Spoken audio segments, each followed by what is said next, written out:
हरे Krishna friends. हमारे गुरु महाराज जी एक कथा सुनाते हैं कि एक संत, एक महात्मा थे, उनकी एक शिष्या थी और वो शिष्या को अपने गुरु से इतना अटूट प्रेम था। वो गुरु महाराज की हर सेवा करती, भोजन देती, उनके कपड़े धोती। गुरु महाराज जी का स्वास्थ्य ठीक नहीं है तो उनके लिए व्रत करती। गुरु के प्रति मतलब उसका पूर्ण समर्पण, और बार बार गुरु की छवि को निहारती, क्योंकि गुरु तो पिता है जी। गुरु हमारे आध्यात्मिक पिता है। एक तो हमारे संसारिक पिता है जो हमें जन्म देते हैं, और जो हमें भक्ति में जन्म देते हैं वो हमारे गुरु हैं। जो हमें भक्ति जीवन में जन्म देते हैं वो हमारे गुरु हैं। देखो, पिता तो हमें ऊपर से नीचे लाते हैं, पिता हमें ऊपर से नीचे लाते हैं, और गुरु महाराज हमें नीचे से ऊपर ले जाते हैं, ईश्वर की ओर, मेरे ठाकुर जी की ओर ले जाते हैं गुरु महाराज जी।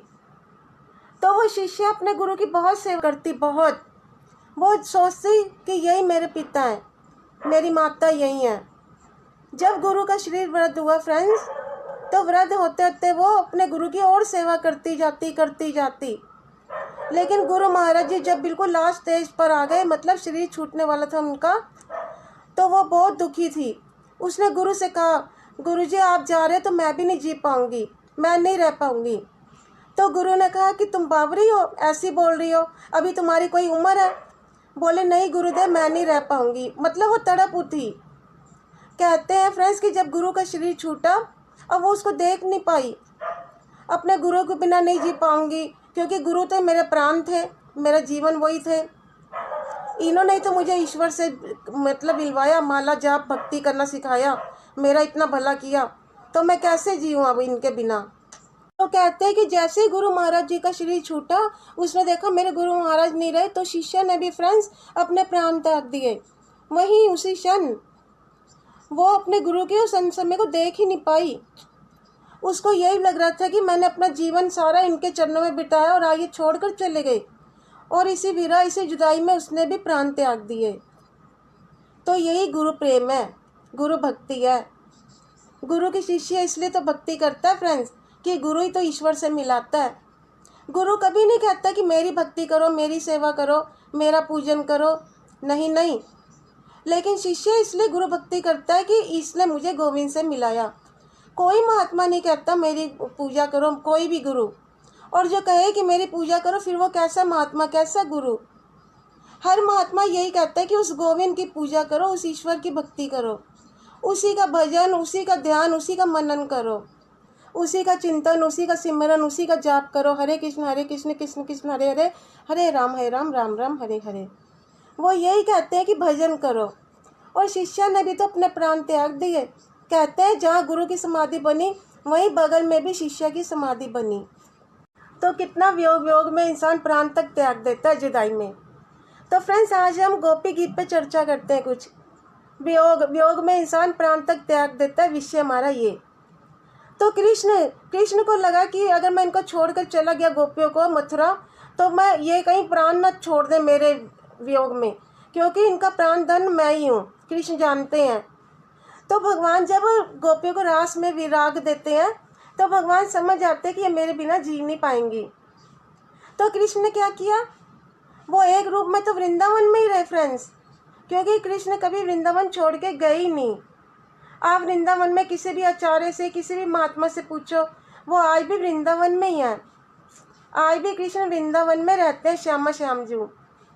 भले ही द्वारका में मेरे ठाकुर जी ने बहुत सारी लीलाएं की, मथुरा में भी लीलाएं की, लेकिन कृष्ण वृंदावन में है। द्वारका में भी हैं, मथुरा में भी हैं, पर वृंदावन छोड़ के वो कभी भी नहीं गए। वृंदावन तो उनका धाम है। और छठे में श्लोक में गोपियाँ क्या कहती हैं, हे व्रज के लोगों के कष्टों को विनष्ट करने वाले, आप नहीं तो व्रजवासियों के कष्टों को हराए। अब ये शब्द आपको पता है गोपियों ने क्यों कहा है कि आप नहीं तो सबके कष्ट हरे हैं। और भगवान ही तो कष्ट हरते हैं फ्रेंड्स सबके। जिसके सर पे तू स्वामी, सो दुख कैसा पावे। देखो फ्रेंड्स, दुख कई प्रकार के होते हैं। दुख होता एक है, लेकिन उसके प्रकार अनेक हैं। गरीबी एक दुख नहीं है। ऐसे तो कई अमीर बैठे हैं, लेकिन औलाद आज्ञाकारी नहीं है। क्या ये दुख कम है फ्रेंड्स? उनसे पूछो जाके।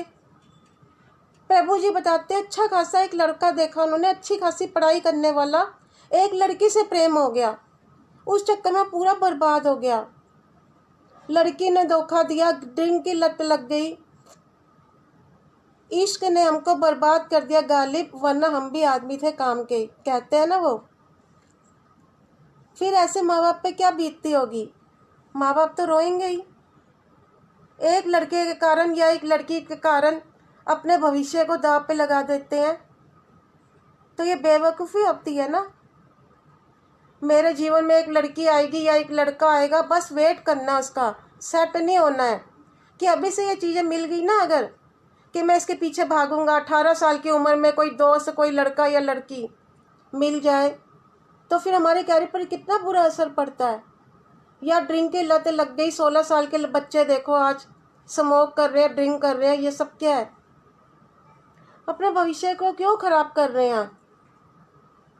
आज देखो फ्रेंड्स, हर किसी के पास मोबाइल है, छोटे छोटे बच्चे हैं उनके पास तक मोबाइल है, और देखो कितनी केयर करते हैं उसकी, कितना संभाल कर रखते हैं उसको, कवर लगाते हैं, ग्लास, उसको मतलब सब करेंगे, कहीं गुम होने नहीं देंगे। पर है तो वो 20-25 हज़ार की चीज़, लेकिन ये ज़िंदगी तो उससे भी ज़्यादा अनमोल है। अब ऐसे लोगों का बस चले ना, तो मोबाइल को रात को अपने गले से लगा के सोएं कि तू कहीं जा नहीं, मैं तड़प उठूंगी या तड़प उठूंगा। कितने बावरे हो रहे हैं मोबाइल के लिए। हमें अपने जीवन को दांव पे नहीं लगाना है, हमारे गुरुजी भी यही समझाते हैं। एक छोटी लड़की, एक छोटी बच्ची है, मान लो 13-14 साल की या 16 साल की, अब 15-16-17 साल की लड़की को आलू चुनने नहीं आते, आप बताइए। अभी छोटी है, मतलब पढ़ाई की उम्र है, टमाटर चुनने उसको नहीं आएंगे, सब्जियां चुनने उसको नहीं आएंगी, फल फ्रूट सब्जियां कुछ भी उसको, मतलब ये कोई काम नहीं आता है। लड़का कैसे चुन लेती हैं? जब तुमको पता है कि तुम्हें चुनना नहीं आता, एक आलू तक तुमको चुनना नहीं आता, तो 16 साल 18 साल की उम्र में लड़का कैसे चुन लिया? अब तुम आलू चुनने जाओगी तो कोई भी लेकर आओगी, तुम्हें इतनी समझ तो है नहीं कौन से कच्चे हैं, कौन से पक्के हैं, कितने हरे हैं, पीले हैं, जो भी होते हैं सब चेक करना पड़ता है ना। तो जब इनको कोई वस्तु चुनने नहीं आती, तो अपने जीवन में 16-17 साल की उम्र में लड़का या लड़की कैसे चुन लेते हैं? ये कोई उम्र नहीं है इन कामों की, ये तो भविष्य बनाने की उम्र है। इसलिए तो टीन एजर्स को 14-15-17 साल, इनके लड़के लड़कियों को सत्संग की बहुत ज़रूरत है, वो राह अच्छी पकड़ेंगे। तो फ्रेंड्स, आप भी भक्ति कीजिए, आपके घर में भी आपको माहौल सही होगा, आपके बच्चे भी वो सब भी देखकर भक्ति करेंगे। इसीलिए भक्ति कीजिए। हरे कृष्ण कृष्ण कृष्ण हरे हरे, हरे राम राम राम हरे हरे। राधे राधे।